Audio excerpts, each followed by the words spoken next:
Hello my fiery friends, the Infernoman here with the hottest in budget deck technology. And for today's deck tech, join me once again as we roll back into the Basically series. For those that do not remember, this was a series of decks that I was able to put together on the tightest of budgets. Decks that will not require a single rare or mythic to build. That is awesome! But this time around, we're now going to reset the whole series and we're going to focus on 100 card themed Brawl/Commander decks. So without further ado, join me today as we put together a deck that I'm calling, basically, Koala. But before we continue, if you do like any of the content that I do, please like, follow, and subscribe wherever you watch the content. You can support me monthly for a small amount on Patreon, where I have all of my extended bonus footage posted. We also have a Redbubble spot where you can buy merch like stickers and shirts, or for free, all you can just do also is just join our growing community on Discord. Your support helps keep this channel going. All links are in the details below. Longtime viewers of the channel know how we do it. We have to talk about the stats of the deck before we dive right in. So our Basically deck in the Brawl format is going to be a mono white one to kick it all off. We're looking at an average mana curve about 2.1, and we'll be rocking in total 33 creatures. We'll be having 12 instants, 1 sorcery, 9 artifacts, 15 enchantments, and 33 lands total. Basically, Koala is going to be a mono white deck where we're focusing on 2 main points to get to our victory. We want to pump her up as much as possible with +1/+1 counters, and in order to do so, we want to try to gain as much life as possible. Thankfully, because we're mono white, we'll have plenty of options to keep our life total high and to be able to sponge hits as we just eventually go wide with our deck. As we again keep pumping up our commander, once she swings, she'll be able to give our entire team a +X+0 pump and hopefully can smash our way to victory out of nowhere. But you may be asking yourself right now, is it possible to pull off such a simple game plan on only a deck full of commons and uncommons? Good question. Well, I'm glad you asked. So without further ado, let's just show you exactly how this deck works. Starting with our commander in the deck, it's going to be, of course, Koala, Ajani's Pridemate. So let's take a brief moment to explain her so that way we can understand what our whole strategy is going to be. Koala, Ajani's Pridemate is a 4-mana 3/3 legendary creature cat warrior that reads, when she attacks, other attacking creatures you control get +X+0 until end of turn, where X is the number of counters on Koala. Whenever you gain life, put a +1/+1 counter on Koala, and finally, for 4 mana, you gain 1 life. So, the number one thing we want to, of course, do is we want to gain a ton of life. So let's start with all those cards first off that prioritize this. Starting off at the top here, we have a Johnny's Welcome here. Whenever a creature we control enters, you simply just gain 1 life. We'll have a couple of creatures that can do the same thing, but we'll talk about those in just a second. The other strategy we'll definitely want is creatures that have lifelinks, such as Healer's Hawk here. It also has evasion because also it's a flying bird. To of course help us out here, we'll have additional supplementary cards such as Hinterland Sanctifier. Same thing, it gains 1 life whenever another creature we control enters. Leona Vanguard here provides us a little bit of passive life gain. Anytime as long as we have 3 or more creatures, it'll get a +1/+1 pump and of course 1 life. Lunarch Veteran, simply just the same as Hinterland Sanctifier, another creature enters and we can gain 1 life. The Disturb ability of course allows us to bring it back from the graveyard back to the battlefield as a Spirit Cleric, so anytime a creature we control leaves the battlefield, we can still gain 1 life. We'll also utilize here Ruin Lurker Bat, similar to the Healer's Hawk. It has flying, it has lifelink, and also at the beginning of our end step, if we descended, i.e. anytime a permanent card we have is put into the graveyard from anywhere, we get to scry 1. We'll also have, of course, the best, and I do mean the very best of life gain creatures here. It's going to be Soul Warden. Anytime another creature enters, and it can be either ours or even our opponent's, we will gain 1 life. You. Keep talking. For more passive life gain, we also utilize Fountain of Renewal here. Also, you can sacrifice this for 3 to help draw a card later on into the game. A little bit more expensive here is going to be Distinguished Conjurer. Same thing, it can still gain us 1 life anytime a creature enters, but for 5 mana, you can utilize its Blink ability, i.e. exile another creature we control and then bring it back to the battlefield. Also another slightly expensive but still evasive card, Life Creed Duo here, still helps us gain 1 life anytime, again, another creature enters. For more passive life gain, we'll also utilize cards like Nyx's Fleece Ram here. It's a 0/5, so it can't really do any attacks, but it's a great sponge for blocking a lot. Also, we'll have Skyclave Cleric here. It enters and can help us gain 2 life, which is not a huge deal, but also it can be a tap land in a pinch. We need it. Daxos Blessed by the Sun here, one of our more powerful ones here because this will help us gain 1 life whenever a creature we control enters or if it dies. Its toughness will scale up as long as we have a bigger devotion to white as the game progresses. Another one of our cards will be Diamond Mare here. What's sweet about this one is once we name white, anytime we cast any spell that is white, we will gain 1 life. We'll also utilize here Angel of Vitality. This one will allow us to gain 1 extra life on top of whatever life gain we do get. And as long as we have 25 or more life, it'll also get an extra +2/+2 pump for itself. The most expensive of our life gainers will be Core Celebrant here. 3 mana, but it is a 1/4, so it does decent blocking. But same thing, just like all the other creatures, it'll help us gain 1 life anytime a creature we control enters. And then finally, to round it out with this whole package will be Healer's Flock, which is going to be the upgraded version of Healer's Hawk. It's a 3/3 flyer, but same thing, it has lifelink to help us gain that life. Part 2 of the strategy, as I mentioned, means we need to go as wide as possible to get the most value out of Koala's ability. So, our token producers will be this time around Usher the Fallen. With the Boast ability as it attacks, pay 2 life, and you get to create a 1/1 white human warrior creature token. Carrot Cake here, when it enters and when we sacrifice it, we get to create a 1/1 white rabbit creature token, and we get to scribe 1. Thankfully, because it's a food, when we sacrifice it, we can gain 3 life. Speaking of gaining that extra life, we can also utilize it to trigger off Griffin Airy here. At the beginning of our end step, if we at least gain 3 or more life in a turn, we get to create a 2/2 white Griffin creature token with flying. For our cat collector here, anytime we gain life, we can create a 1/1 white cat creature token. Although we can only do this once a turn, we have to still get a food token out of the deal, which again goes very well with Griffin Airy.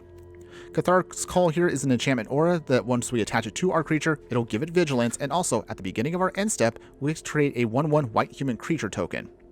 Charge of the Mites here can be utilized as spot removal, but if we want to in a pinch, we can just create 2 Phyrexian Mite creatures, and also they have Toxic. Although they can't block, it still helps us again with our go wide strategy. And to round out the package here is going to be Omen of the Suns. This flash enchantment allows it to create 2 1/1 white human soldier creature tokens, and we get to create 2 life to help us again with our strategy. Once we no longer need the Omen, we could sacrifice it and also pay 3 to scry 2. The final part to our strategy, as I just mentioned earlier, means we need to put +1/+1 counters on as many creatures as possible, and ideally, Koala herself. So to do that, some of our payoffs for those life gain abilities we'll have will be Ajani's Pridemate here, Hallowed Priest, and Celestial Unicorn. Anytime we gain life, each of these creatures will get a chance to put +1/+1 counters on themselves, giving us big threats as the game progresses.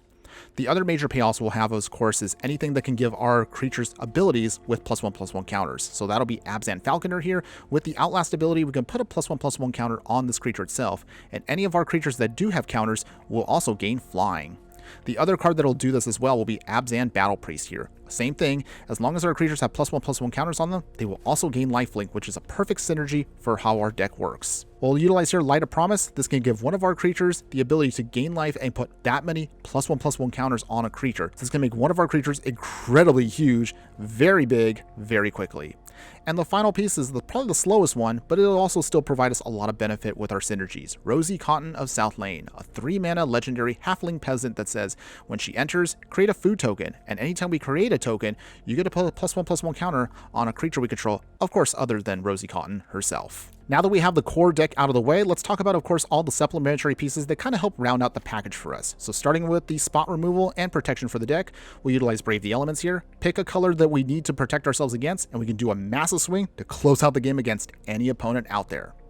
For individual spot protection, we'll have Dauntless Bodyguard. We'll utilize also Allenbach Escort and Selfless Savior. All of these kind of do the same thing, where we can sacrifice these cards if we need to, and then they can give one of our creatures that we choose indestructible until end of turn. The only major difference, however, is Allenbach Escort, we need to make sure that that card that we're picking has a +1/+1 counter on it to get the value.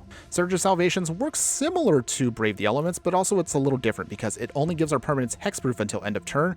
Ideally, however, to get the most value out of it, you need to make sure you can use this against black and or red sources to prevent all damage from those cards. Case of the Gateway Express here is going to be a great spot removal for us. It can take out something as long as we have more creatures, we'll get better value out of this, and if we swing with 3 or more creatures while this is out, we can solve the case and give all of our creatures an extra +1/+0 pump. For our modal pieces here, they can either be tap lands in a pinch, or they can be utilized for spot removal and protection here. We'll utilize the following. It's going to be Kabir's Takedown here. We can deal damage equal to the number of creatures we control to a creature or planeswalker, or be a tap land. Razorgrass Ambush will deal 3 damage to a creature that's attacking or blocking. And Sedgery's Shelter gives us protection from the color of our choice until end of turn, but they can also all be lands in a pinch. Our best spot removal, however, will be Sheltered by Ghost. Sheltered by Ghost is an aura that's 2 mana. When it enters, we can exile a non-land permanent an opponent controls until this aura leaves the battlefield. And on top of that, we give, of course, our creature +1/+0 and lifelink and War 2 for awesome protection. We'll also utilize Take Up the Shield here, an instant speed spell that allows us to put a +1/+1 counter on a creature, and also we can give it lifelink and indestructible until end of turn. Swiftfoot Boots here is going to be pretty much a staple of any kind of Brawl deck that you play with. Give our creature, of course, hexproof and haste with this equipment. Make a Stand here gives all of our creatures +1/+0 and indestructible until end of turn, which is great against wraths that we may have to anticipate. And finally, our last piece of spot removal, and the most expensive, but it does have flash to help us out a bit here, is going to be Prayer of Binding. When this enchantment enters, you exile a non-land permanent an opponent controls until it leaves the battlefield. And finally, on top of that, it'll help us gain 2 life. We'll need to make sure we can still draw cards and also ramp out our whole game plan, so we'll utilize cards such as Ambitious Farmhand. When this Human Peasant enters, dig out a basic Plains, and if we need to flip it with Coven, we can make it a 3/3 lifelinker, which is a much more stronger body in the later part of the game. We'll utilize a card such as Revitalize here, simply draw a card and gain 3 life. Rune of Sustenance, this Aura Rune enters and we can help draw our card, and we can give one of our permanents lifelink. Birth of Meletus here, same thing, helps us dig out a basic Plains. It can create for us a nice little wall for blocking purposes and also gain 2 life once the 3rd Saga piece finishes. Environmental Sciences here will be a 2 mana sorcery lesson here where we can dig out again a basic land, put it into our hand, and again gain 2 life. Inspiring Overseer and Priest of the Ancient Lord do the exact same thing. They both are creatures that enter, we gain 1 life, and we simply draw a card. Rumor Gatherer here is actually going to be one that's more situational, but it's still great for our deck because we do go wide very easily in this deck. With the Alliance ability, anytime a creature we control enters, scry 1. If it's the second time this resolves, we get to draw a card. That's a surprise tool that can help us later. Oketra's Monument here is going to be pseudo ramp, but also helps us create a ton of extra tokens here. White creatures we control will be 1 less to cast, and also anytime we cast a creature spell, you get to create a 1/1 White Warrior creature token with Vigilance. And then finally, in the 4-drop slot will be Star Charter here. At the beginning of our end step, this bat, if we gained or lost life in a turn, we could dig 4 cards deep into our library, reveal a creature card with power 3 or less from among them, and put it into our hand. So it's great for us because most of our cards are very low to the ground, so this should be able to hopefully dig out pretty much any card we need to as the game progresses. The final category cards are mostly just the catch-all stuff that pretty much any deck would be really appreciative to have. So cards such as Blessed Defiance here gives one of our creatures a +2/+0 pump and lifelink until end of turn. If the creature, however, dies, it leaves behind at least a 1/1 White Spirit creature token with flying. Cleric class here helps us gain some life. Anytime we gain life, we'll get an extra +1 life. For level 2, we can start putting +1/+1 counters anytime we gain life. And finally, for level 3, we can then bring back a creature card from our graveyard to the battlefield and gain life equal to its toughness. Light of Hope here is going to be either Enchantment Hate, Life Gain, or a +1/+1 counter as we need to at instant speed. Requisition Raid is a really sweet card for our deck. We can either use it as Artifact or Enchantment Hate, or put +1/+1 counters on all of our creatures we have. Witch's Oven does look a little bit strange in the deck, but if we have a couple of extra creature tokens we want to spare, or maybe we're expecting a chump block, sacrifice the token and then maybe create a food token, and then we can utilize the food token to gain 3 life and trigger off a bunch of other stuff that our deck is already trying to do. Colossal Plow here. This again, vehicle may look a little out of place here, but hear me out for just a second. When the vehicle does attack, once you crew it up for 6, you will gain 3 white pips, which is great for us, so pseudo ramp, and also gain 3 life. And until the end of turn, we actually don't lose any of that mana until the phases are completely done. Say what? The Raven Charm here can also be Enchantment Hate. We can use it as spot removal or just again as Graveyard Hate. The next card's a little bit more expensive for life gain, but it does help us out with its secondary ability. Abiding Grace here can either choose for us at the beginning of our end step to gain 1 life, or you can bring back a creature card with a mana value of 1 from our graveyard to the battlefield. Dewdrop Cure is going to be a little bit more of a one-time recursion ability, but it's still great for us. We can bring back either 2 creatures with a mana value of 2 or less from our graveyard to the battlefield, or if we're willing to gift our opponent a card to draw, we can get up to 3 creatures instead of 2.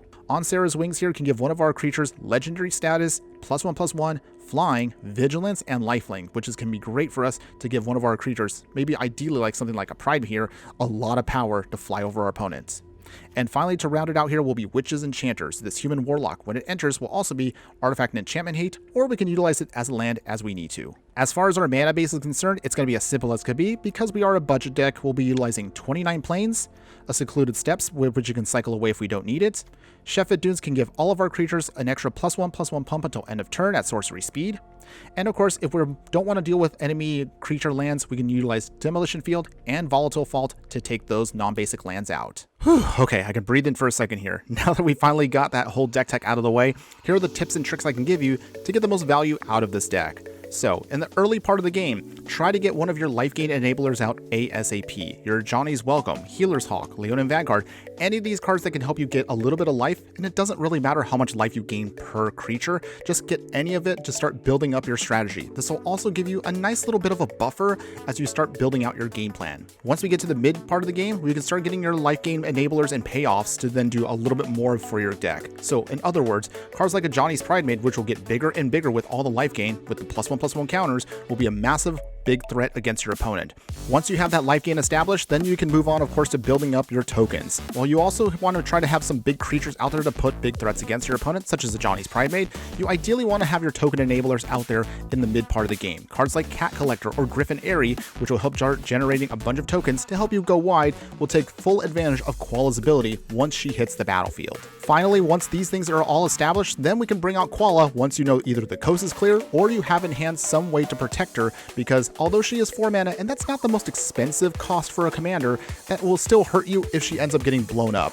Also, on top of that, while she does have the advantage of being a self-sufficient creature, having to pay 4 to bring her in, an additional 4 to gain just 1 life with her ability, is a little on the expensive side, and you do have a lot of better, more efficient ways to gain that life and pump up Koala in order to do the massive swing you want to do to get to your victory. Some of your best support pieces will be cards such as Case of the Gateway Express, which are not only removal, but also anthem effects to then put more pressure on your opponent. Oketra's Monument is also a fantastic piece for this deck, as it will not only cheapen the cost of your creature spells, but also will help generate a bunch of warrior creature tokens that will again enable the strategy to go off a lot easier. Your best finishers in the deck will be cards such as your Abzan Battle Priest and Abzan Falconer, because once you have enough +1/+1 counters on your creatures, the Falconer will enable you to have all of your creatures gain flying, which makes them very hard to block, and Abzan Battle Priest also enables everything you do in this deck because it gives everything with a +1/+1 counter on it lifelink. One of the biggest advantages this deck has is we don't really care what your opponent is trying to throw at us. To put that another way, once you can gain your life here and there, most of the time your opponent's going to have a hard time trying to take you down, especially if they're an aggro deck. And the reason for that is once you can build up enough life gain, you can sponge a couple of hits and you don't even have to worry about chump blocking, because you'll have so much life coming in that your opponent is going to have to work even harder to take down your strategy. Even if you cannot get fully out your whole go wide strategy, simply put, if you can just protect 1 or 2 major big threats such as your Johnny's Pridemate, Hallow Priest, or even Koala herself with things such as Swiftfoot Boots or a couple of protection spells, get that on the field and then start building them up, and then they'll be very hard for your opponent to deal with once you can get that momentum started. Some of your cuter little strategies that will help you again get more value out of the deck will be cards such as Oketra's Monument and cards like Rumor Gatherer. As they start generating tokens, Rumor Gatherer will trigger off, scrying, and if you can get another creature down, that'll help you start redrawing cards to then refill your hand. If you have a couple extra tokens you can spare, and maybe you're anticipating to have to chump block, cards such as your Witch's Oven will be excellent because you can sacrifice that token to turn it into a food token, which of course you can use later on to gain life and continue your strategy. But of course this leads us to the biggest disadvantages this deck has, and it mostly comes down to the following. If your opponent has a lot of Wraths in the deck, your deck is going to feel very sad. While thankfully a lot of our strategy involves going wide with tokens, it will take a while to rebuild that strategy if your opponent keeps blowing up the board. Your other major disadvantage with the deck is, while I did mention earlier we don't really care about how much damage we take from our opponent because we can just rebuild with life gain, your life gains is still going to be a bit on the slow side, so your deck is going to feel a little bit passive as you try to build up all that life. And the other major disadvantage this deck has is, if your opponent has one of those random cards that can shut off life gain, then your deck doesn't really get a chance to do much of anything. There are really only a handful of cards in all of Arena that can shut off life gain, but if you happen to run into one of those opponents, it's going to be very hard and nearly impossible for you to get rid of those cards. Your deck is only running just a couple of spot removal spells that can take care of anything, so hold on to those if you anticipate your opponent is going to try to throw off your life gain strategy. But if this strategy sounds appealing to you and maybe you want to see what else you can do in this design space, as always, like our previous deck techs, I will show you on screen right now a couple of snapshots of previous decks we have done across various formats in Arena. Those links have been scattered throughout the course of this video, so be sure to click on one of those if you do want to see what else you can do with life gain. And with that now all out of the way, here are my final thoughts that I want to give you on the deck.